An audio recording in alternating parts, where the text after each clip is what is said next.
If the Dajjal appeared in your lifetime, would you be ready? Not informed, ready. Because knowing his signs won't save you. By the end of this video, everything connects. His appearance, his island, the system, the world right now already preparing for him. And you'll walk away with the only thing that matters. The 6 protections the Prophet peace be upon him left for us. The only armor that won't fail when the deceptive years begin. This is not information. This is preparation. Let's begin. Every prophet warned his nation about the one-eyed liar. But why? In Sahih Muslim, the Prophet, peace be upon him, said, "From the creation of Adam until the hour, no trial is greater than that of the Dajjal." Think about that.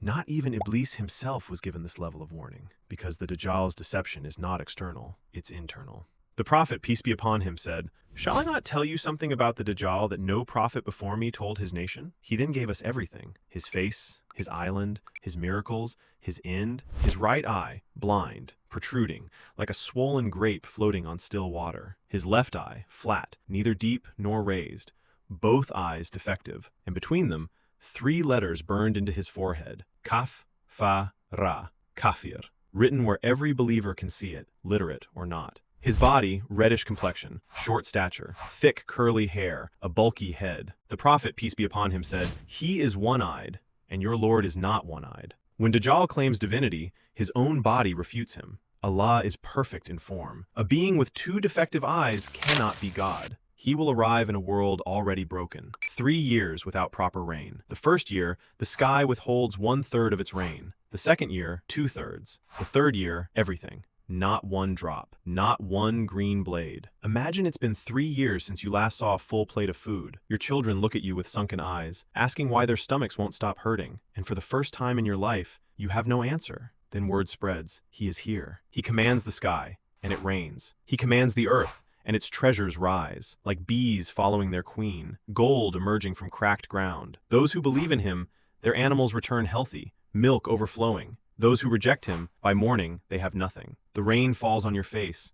Your child stretches out small hands in wonder. The Prophet, peace be upon him, told us exactly how long this will last. 40 days. 1 day like a year, 1 day like a month, 1 day like a week, the rest like your normal days. Time itself begins to bend, designed to disorient you. Can you hold on to truth when reality itself feels unstable? Then he meets a believer, brave enough to say, "You are the Dajjal." He kills him, then brings him back to life. The man opens his eyes and says, "Now I am even more certain you are the Dajjal." Dajjal tries to kill him again, but he cannot. Allah protects him. The rain is still falling. The gold is still rising. First he will say, "I am your prophet." Then he says it. "Ana Rabbukum." I am your Lord. He carries 2 rivers. One looks like paradise. The other looks like fire. Terrifying. But the Prophet, peace be upon him, gave us the key. Enter his fire. It is the true paradise. His paradise is the true fire. Do you choose what your eyes see? Or do you remember what the Prophet, peace be upon him, said? This is a test of yaqeen, and it can only be passed by the one who built that certainty, long before standing at that river. He is not coming. He is already here. Let me tell you the story. Tamim Ad-Dari, radiallahu, and 30 companions, lost at sea, carried by waves, until they arrive at an unknown island. Then, a creature, covered in hair so thick and dense, they could not tell its face from its back. "What are you?" The creature replies, "I am Al-Jassasa. Go to that man in the monastery. He is eager for your news." They move inland. A man of enormous size, hands chained to his neck. They look at his face, one eye bulging out like a grape, the other flat and sunken. This is not normal. He questions them about distant lands, places he should never know. Baysan, Tabariya, Zoghar. Soon they will change, he says. Then the question hits, what about the unlettered prophet? They answer, and he leans forward in chains. If that's true, it is better for them to follow him. Then he drops it. I am the Dajjal. Soon, I will be permitted to come out. I will travel the entire earth for 40 nights. Every city except Mecca and Medina. Those 2, angels guard every entrance. I cannot enter them. Tamim and his companions escape. They return to the Prophet ﷺ and tell him everything, and he confirms it. Where is this island? Scholars speculate. Bermuda Triangle? Dragon's Triangle? Places where ships disappear, where navigation fails. But no exact location was given. What we know is this. He is on an island, in the east, chained. And where will he emerge from? From the east, from Khorasan, a region that includes modern Afghanistan, Turkmenistan, Uzbekistan, Tajikistan, and parts of Iran. And who will follow him? 70,000 from Isfahan, wearing Persian shawls. Others will follow too, Bedouins, the lost, and many women. Now, fast forward to today. The date palms of Beisan, located in modern northern Israel, still bearing fruit as of 2026. The Lake of Tiberias, the Sea of Galilee, as of March 2026, sitting only 32 centimeters below its upper red line, near maximum capacity. But scholars note the complete drying he predicted has not yet occurred. The Spring of Zugar, still active, still flowing, 2026. The signs he mentioned have not yet completed. Now we need to address something important. You've probably seen videos claiming that the Dajjal is not a person, but a system, a civilization, an ideology. This interpretation comes from the Ahmadiyya community. They are referred to as Qadiani, and their beliefs fall outside the fold of Islam. But here's the problem. Their interpretation has spread online. People repeat it without knowing where it comes from. According to them, the Dajjal represents European colonialism. So when hadith describe him as one-eyed, they say it means spiritual blindness, and the other eye, material and scientific advancement. When hadith mention mountains of bread and rivers of water, they interpret it as industrial revolution and abundance. When it says he cannot enter Mecca and Medina, they say it refers to failed missionary efforts. This is a complete symbolic reinterpretation. Now, what does mainstream Islam say? The Prophet, peace be upon him, saw the Dajjal in a dream. He described him red, heavy-built, curly-haired, blind in one eye like a grape. Then he said, the one who resembles him is Ibn Qatan. Ibn Qatan was a real man. He lived and died before Islam. The Prophet, peace be upon him, pointed to an actual human being and said, the Dajjal looks like him. Not a symbol, not an idea. But here's where it gets interesting. So, if the Dajjal is a person, does that mean there's no such thing as a Dajjal system? The answer might surprise you. The Prophet, peace be upon him, described specific signs that would appear before the Dajjal emerges. And when you look at these signs, you will notice the system is already being built. Let me show you what I mean. Sign number 1. 30 minor Dajjals. The Prophet, peace be upon him, said, the hour will not be established until there appear about 30 liars, all claiming to be messengers of Allah.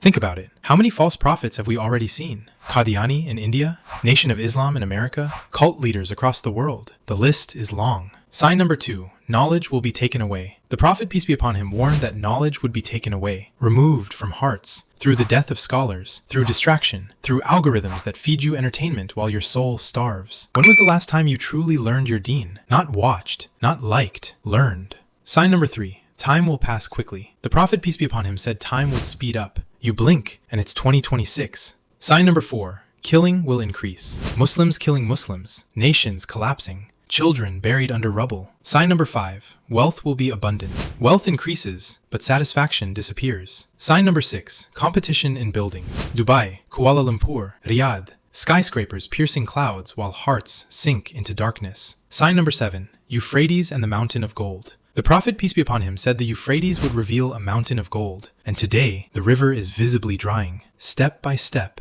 the stage is being set. Sign number 8, the Ruwaybida speak. The Prophet, peace be upon him, said, the foolish and incompetent will speak on public matters. When popularity replaces expertise, when confidence replaces knowledge, that is Ruwaybida. Sign number 9, the years of deception. The truthful will be rejected. The liar will be believed. The trustworthy will be doubted. The treacherous will be trusted. Deepfakes, AI-generated propaganda, news you can't trust, facts that change depending on who's paying. Who do you trust anymore? So here's the reality. The Dajjal himself is a person, but the system that prepares people for him, that system is already being built. And that leads to a question that sits right in the middle of all this.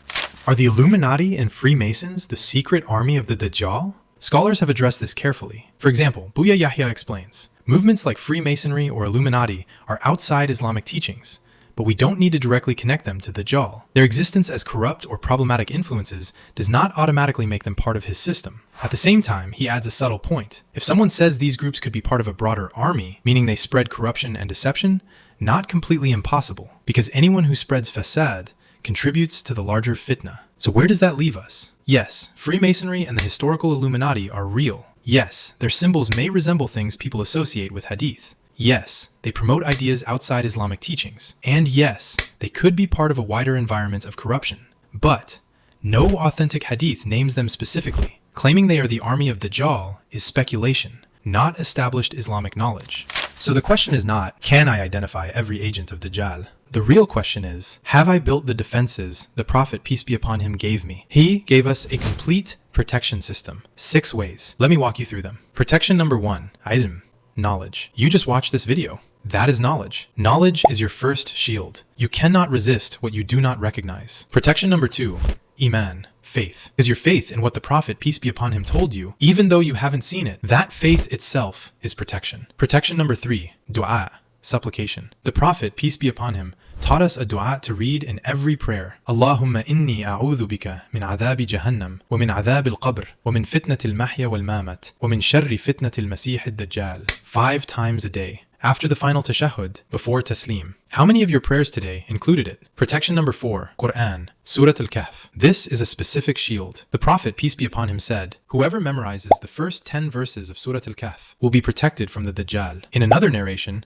the last 10. Why Surah Al-Kahf? Scholars explain that its 4 stories address the 4 trials of the Dajjal. Ashab al-Kahf, the trial of faith. The Dajjal will demand worship. The youth of the cave fled persecution rather than compromise their faith. The garden owner, the trial of wealth. The Dajjal will offer material abundance. The garden owner lost everything because he attributed his wealth to himself, not Allah. Musa and Khidr, the trial of knowledge. The Dajjal will claim divine knowledge. Musa learned that human knowledge is limited and submission to Allah is essential. Dhul Qarnayn, the trial of power. The Dajjal will exercise global authority. Dhul Qarnayn used his power to serve Allah and protect the vulnerable. Every Friday, read it. Protection number 5, physical distance, fleeing. Whoever hears of the Dajjal, stay away from him. A man will come thinking he is strong in faith, and he will follow him. Overconfidence is vulnerability. Don't test yourself. Run. People will flee to the mountains. Protection number 6, hijrah, spiritual migration. The Dajjal cannot enter Mecca and Medina. Angels guard every entrance. These cities are fortresses. But hijrah is not only physical, it is also spiritual. Turning your heart away from dunya and toward Allah. Even a digital hijrah, stepping away from platforms where truth is distorted, where your iman is slowly drained. The Prophet, peace be upon him, did not leave us unprepared. He gave us everything we need. So now, we have covered everything about the Dajjal, his face, his island, his miracles, his system, his followers. But there is still one question left. How does it end? It begins before Dajjal even appears. The Prophet, peace be upon him, said, narrated by Nafi ibn Utbah, you will attack Arabia and conquer it, then Persia, then Rome. Then you will attack the Dajjal, and Allah will enable you to conquer him. And who will face him? Imam Mahdi, from the family of the Prophet, peace be upon him, from the children of Fatima radiallahu alayhim. His name, Muhammad. His father's name, Abdullah. He will appear in Mecca at the Kaaba, and the people will give him bay'ah. An army from Syria will march to stop him. But between Mecca and Medina, at Bayda, the earth will swallow them whole. Then the believers of Sham and Iraq will come. They will pledge allegiance, and Imam Mahdi will establish his center in Bayt al-Muqaddas, Jerusalem. Then comes the moment the entire creation has been waiting for. Hazrat Isa ibn Maryam alayhi salam descends. Where? East of Damascus, at a white minaret, his hands resting on the wings of 2 angels. When? At Fajr. The Iqamah has already begun. Imam Mahdi steps back and says, come, lead our prayer. And Isa alayhi salam replies, no, you lead. This honor belongs to this ummah, a prophet of Allah, descending from the sky, choosing to stand behind a follower of Muhammad, peace be upon him. Then, together, they pursued the Dajjal. And the Prophet, peace be upon him, told us exactly where it ends, at the gate of Lud, Bab il-Lud, today's Lud, near Tel Aviv, near Ben Gurion International Airport. Isa alayhi salam raises his spear. The Dajjal begins to melt, like salt dissolving in water. Trees and stones call out, "O Ruh Allah, here is a Jew hiding behind me." And just like that, he is gone. But here is the question that brings everything full circle. After the greatest evil in human history is destroyed, what does the world look like? The Prophet, peace be upon him, said, years will pass in which there is no enmity between 2 people, years of complete peace. And Isa alayhi salam, he stays, he lives, he marries, he has children, he rules with justice for 45 years.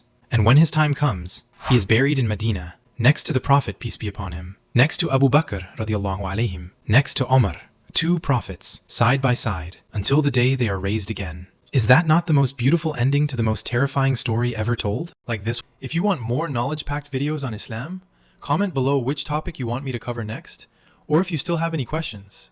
And don't forget to subscribe so you never miss a lesson.